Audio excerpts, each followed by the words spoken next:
The concept of the American dream is one that emphasizes prosperity, success, and the pursuit of happiness. This week, we check out some compelling stories from your city.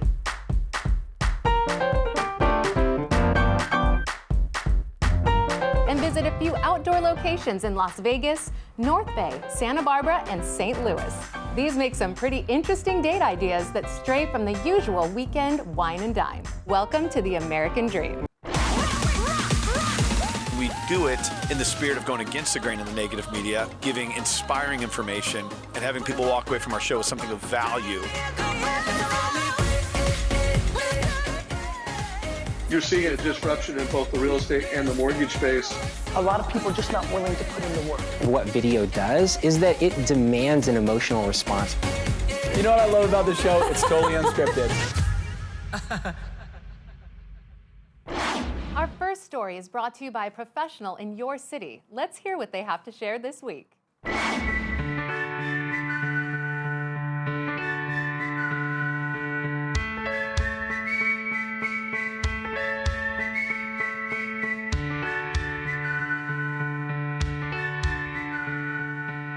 What are you doing for your kids' college fund? That's the kind of mindset I think it takes with real estate investing, because if you're going to invest for the long-term buy and hold, then think about it from the standpoint when you have to write a check and something doesn't go your way, it's 10 years out, 15 years out. You're not thinking about it making something quick. It's buy and hold. Buying. I'm talking about rehabbing. I'm talking about renting. I'm talking about refinancing. And in some cases, when the right time opportunity presents itself, repeat. Buying rental properties, we talked about the 1% rule, is just a general metric to kind of consider. There's other things to consider, and above all is the land in the right location. So I can't stress the importance enough of finding a property in the right location. So consider teaming up with a professional that understands where to find these properties and what the long-term outlook might look like. Rehabbing the property is an interesting one because it's a due diligence process. In North Carolina, it's very important that you have due diligence on any property. Any property should have an inspection. Before you go there, you should have a physical walkthrough. You should also have a contractor that knows what they're doing and the resources to give you ballpark estimates on work that might need to be completed. With the rehab, going through the due diligence process, it's very important that you put those numbers down on paper and you have an idea of what you're walking into. In a perfect world, you want to raise the rent.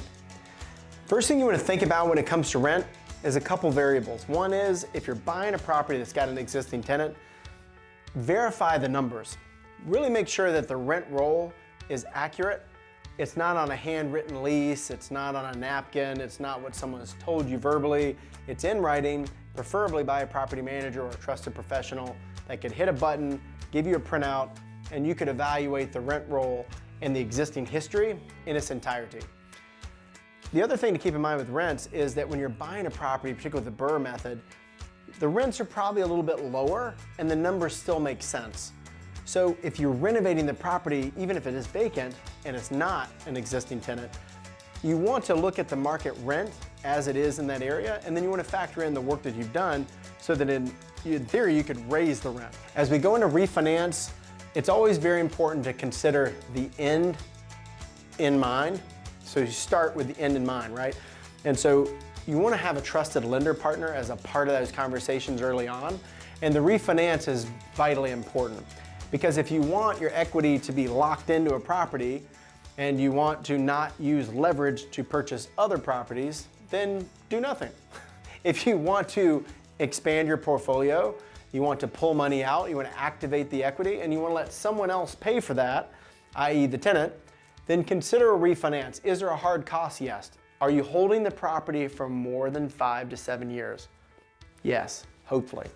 Then a refinance could be a great option to tap into that equity, assuming it makes sense. There may be an appraisal cost, there may be some hard costs we talked about with the lender, but it's important to know that here at the end of the process so you know what that looks like. And then if you've got the money from the property, then you can consider repeating and doing that again.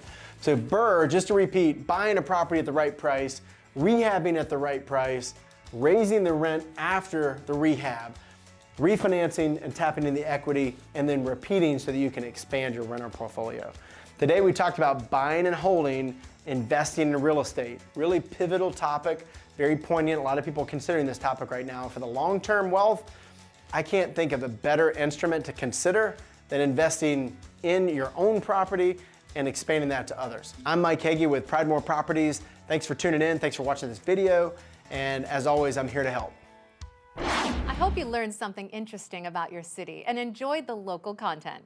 Up next, we head to Las Vegas to check out a 100-year-old orchard with Laura Harbinson and Bill Gaylord. Bill! Bill, I'm lost! I can't find you! Where are you?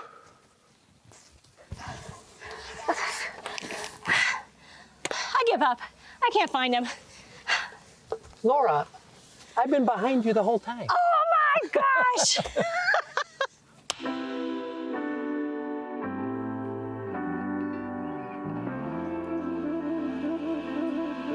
Bill Gaylord here with Laura Harbinson, broker owner of Realty Executives Southern Nevada Properties. And Laura, where are we today? Today we are at Gilcrease Orchards in Las Vegas. Absolutely amazing, amazing place. Icon of Las Vegas. Been here 100 years. We need to go find Mark, who's the manager, to show us around. And where's Mark? He said follow the donut signs. The donuts. So let's go. Let's go to the donuts. Hey, Mark, thanks for having us today. Are you ready to show us around? Let's do it. Yeah, this place is crazy, huh? Mark, this is a madhouse. There's people everywhere. It is. I can't wait to see it. So, Mark, these are the Pink Lady apples. That's correct. These are our latest apples of the season. Okay, so you've had apples since around, what, May, you said? No, apples in July, and then there's a break, and then we have them again in October. Okay, so then the fall and the spring are your busy times. What happens in the spring? So in the spring, we open up in March, and we have asparagus, which is very delicious. And we have carrots, beets, and leafy greens, and other things like that. So the kids can come and pick their own carrots and all too? Right, Okay, kind of like a little treasure hunt where they can see what size they can find. right. You know, so I really miss that hayride. Is there any chance that we could do that today? Sure. All right, let's go do it.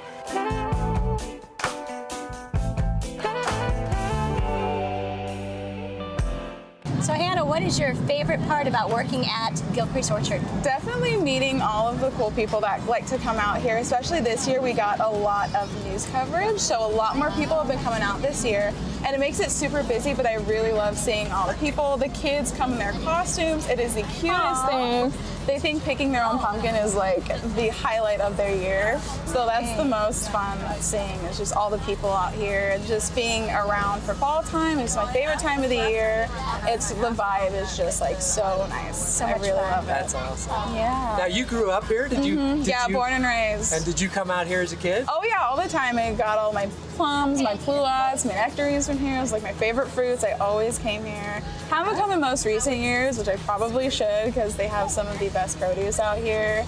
Especially in the springtime, it's like all you could imagine. We've got it. Yeah, it's really the best. Right, it was supposed to be the best farming land in the entire valley. Yeah.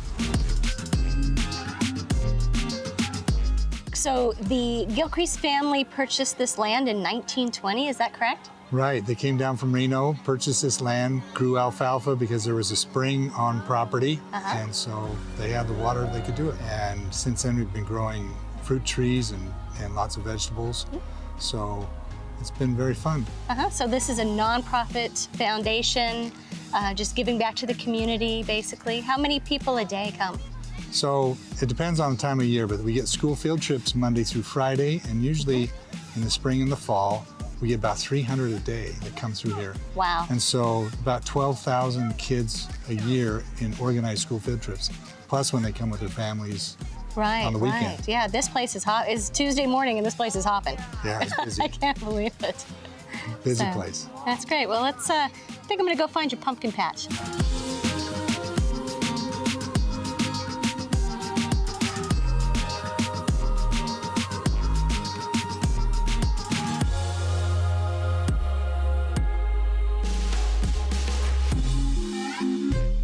So Laura, I am exhausted. Me too. This place has everything. It's such a great day. So much fun. I've loved coming here for the last 25 years that I've known about it.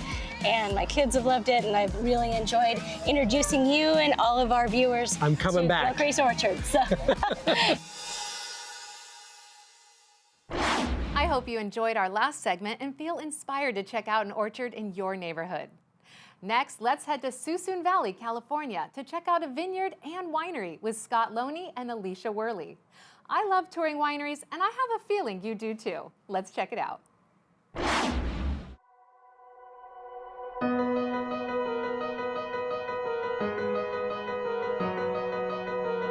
Hi, I'm Scott Loney. And I'm Alicia Worley, and we're with Country Estates. Today we're in beautiful Suisun Valley at Wood Valley Winery. Hi, Ron. Hi, Lisa, how are you? Hey, good. Ron, how's it going? Welcome. Well, welcome to Wood Valley. I'm going to take you guys around for a short tour today and learn a little bit about Wood Valley Winery, Suisun Valley, and all kinds of fun stuff that happens out here. Let's go on over to the winery.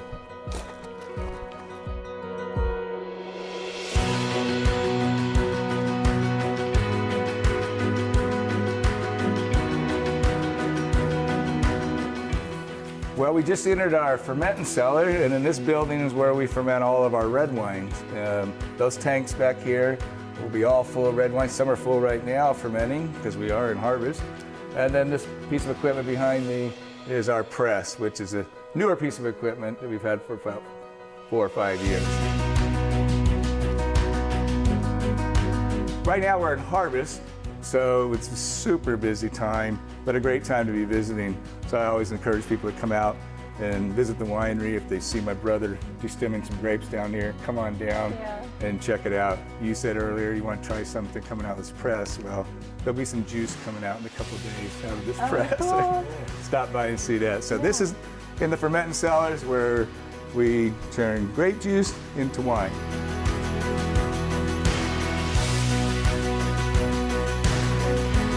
Well, this is our barrel room.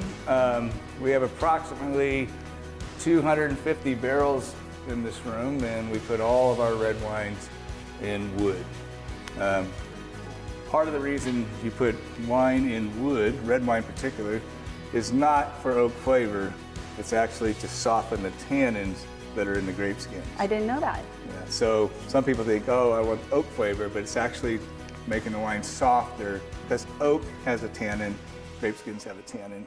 Together, the oak softens the grape skin tannin. They work together. So that's it, they work together.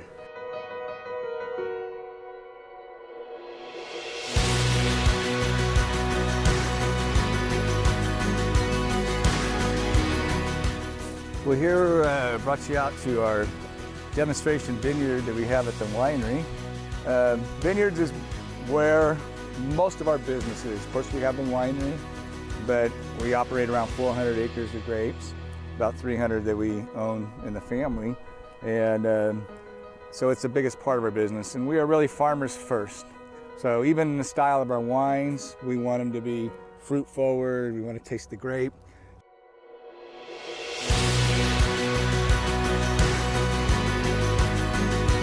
I better get back to work, you guys. It's harvest time. I want to thank you so much, Ron, for taking the time to give us the tour. Welcome. Yeah, as you know, I'm passionate about Suisun Valley. I think it's got a lot to offer. We are too. We need to let people know. So. Absolutely. Thanks for helping us get the word out. There you go. Thank you, and thanks for thinking of me. Yeah, absolutely. Thank you. Have a good one. Okay, now we're going to take a stroll through the vineyards to our featured listing at 2417 Morrison Lane. Come on.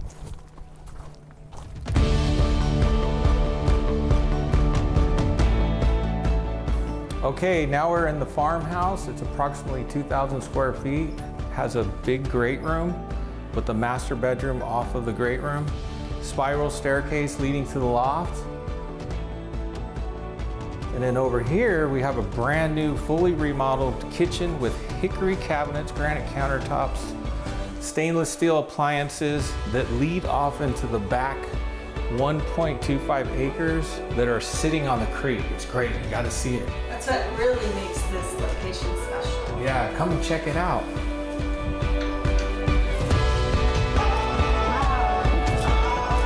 isn't this awesome? You're on over an acre. You got the vineyard right here. Even though you're on over an acre, and you've got surrounded by vineyards that are on 10, 20 acres. Some of them are across the street are 180 acres. You don't have to maintain them, yeah, you but don't you have get to take in maintain the view, right? It's awesome.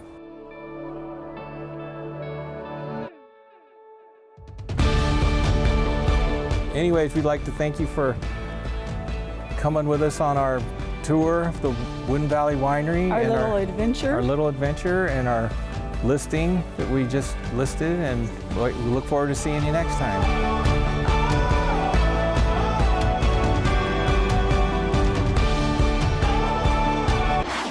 I love the quaint appeal of small town living, farm culture, and the beautiful wineries these communities have to offer. Up next is another winery in a small town at the north end of Santa Barbara County. Let's check it out with Amy Baird.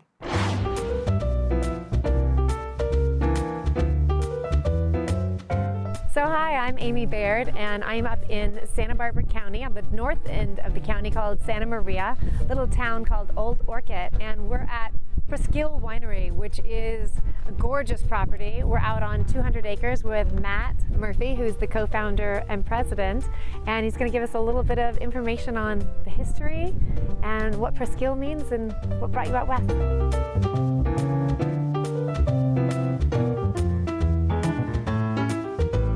So we're here at Presqu'île Winery. This is my family's winery and vineyard here. We have 200 acres in Santa Barbara County, Santa Maria Valley, as you mentioned, focusing on Pinot Noir and Chardonnay. And so we're here in the winery. This is the red wine floor, red wine tanks behind us, and we're just wrapping up harvest as we speak. So kind of a good time to be up here. So the piece of property that we're on has a lot of undulation, rolling hills, a lot of elevation change, and so we wanted to play off of that in the way we designed and built the winery and tasting room. And so the winery sits up top at about 1,000 feet above sea level, connected underground to the cave and the tasting room. And so it's all gravity flow, and that's an ancient way of making wine before, you know, pumps and electricity and all these things, modern conveniences existed. Yes. This is the way wine was made. It'd be great to go ahead and take a tour of the winery, and you can show us around what's happening in the vineyard since you've already got most of the wine harvested. There's a little bit of grapes still out there, and see where we are. Sounds good. Thanks.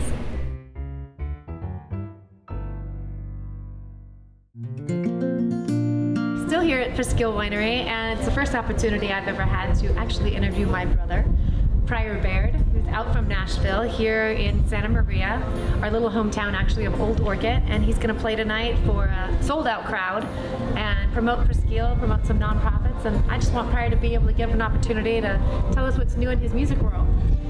Man, there's a lot of stuff going on all the time. You know, we've got a new record coming out, we've got a new band started, getting, you know, traveling a lot on the road. We've got people behind us now, and we've got some good momentum moving forward, and just having a great time being able to come home and, you know, share with my family and share with, you know, one of my great friends, Caleb Lee, and have him come out here and just enjoy, you know, what this beautiful piece of the world has to offer. And we're just happy to be here.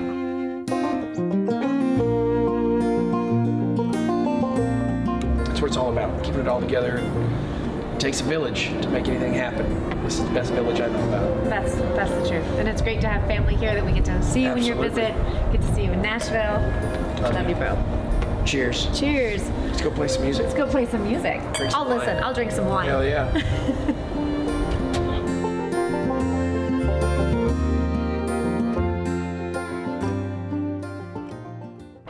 Last but not least, Brandy Dudenhofer takes us to a zoo that started as a family-owned farm, full of cute animals and a short drive from St. Louis, Missouri. Let's check out Big Joel's Safari.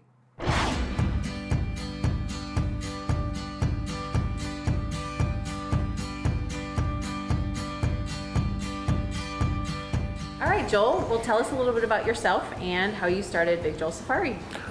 Kind of a long story, but sort of a short story too. Me and my wife started the park 7 years ago.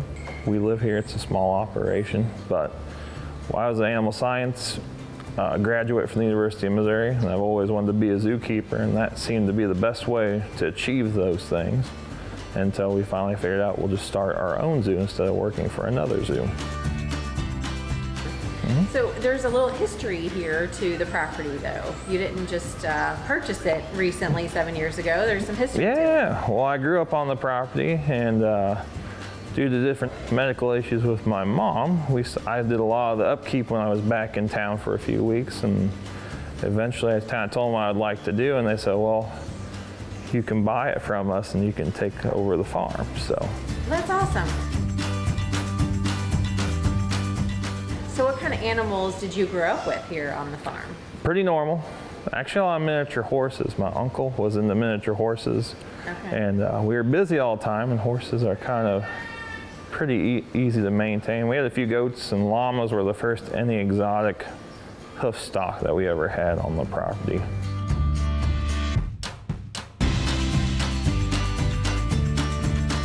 And so we have a lot of animals that we highlight that we just really like, and we think the public, and it's kind of worked. So you can get a lot, even though you can't touch a lot of the animals here, or some of the animals, you can get pretty close and get up close, see what they look like, sometimes see what they smell like. So, you know. I guess that's a perk, or not so. Oh, it's not that bad. But that was truly what your design was to make sure that the encounter that your guests have is that they can get a little closer to the animal. Yeah, because at no point are the animals stressed. A lot of these guys were raised either from a small age, or we've come across, we like calm animals that can be easy to work with, for us to work with, and so they really don't care if the public's there sometimes, you know. They're not stressed out. Okay. So here this says education station. What is this space here? When we're open every hour, we have a few reptiles out here that kids can touch and feel. We have usually a tortoise, a snake, and an alligator we bring out.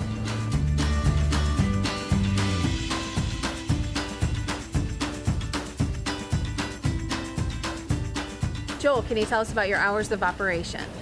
Yes, this season we opened up in April, and we're going to November 3rd. We're open Thursday through Saturday from 9 to 5 and Sundays from 11 to 5.